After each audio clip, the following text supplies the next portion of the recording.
By Sharon Marris. News reported search for a missing Argentinian submarine has entered a critical phase, as the crew's oxygen supply could be running low.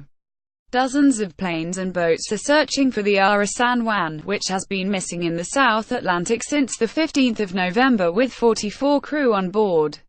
But the submarine has only 7 days of oxygen and, if it has sunk or been unable to surface since it was last heard from, then it could be using the last of its supply. It has now been more than a week since our San Juan went missing. Navy spokesman Enrique Balbi said, "We are in the critical phase, particularly with respect to oxygen. There has been no contact with anything that could be the San Juan submarine.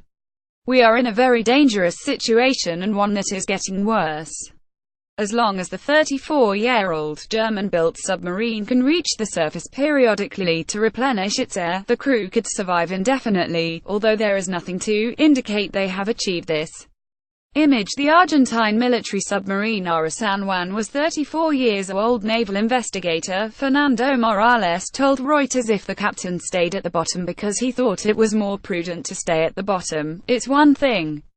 But at this point we have to think that if he's at the bottom, it's because he could not emerge.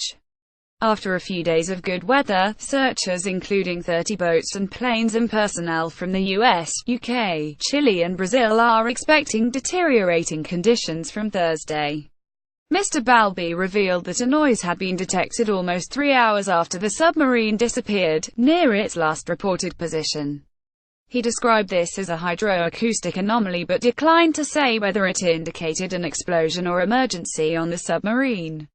Enrique Balbi says it is a very dangerous situation and one that is getting worse. The noise is being analyzed, he said, adding that it had to be corroborated and looked into.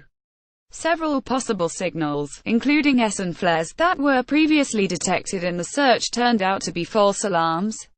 Meanwhile, relatives of the crew member continue to wait at a naval base in Mar del Plata, as the case grips Argentina.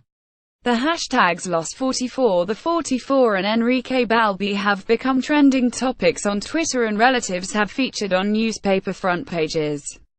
Apprehensive relatives of those missing are waiting at a naval base for news. San Juan had been traveling from Ushuaia, the world's southernmost city, to Mar del Plata when it reported an electrical problem just before it vanished. The incident has brought criticism from some, including relatives of those missing, of the aging equipment used by Argentina's armed forces.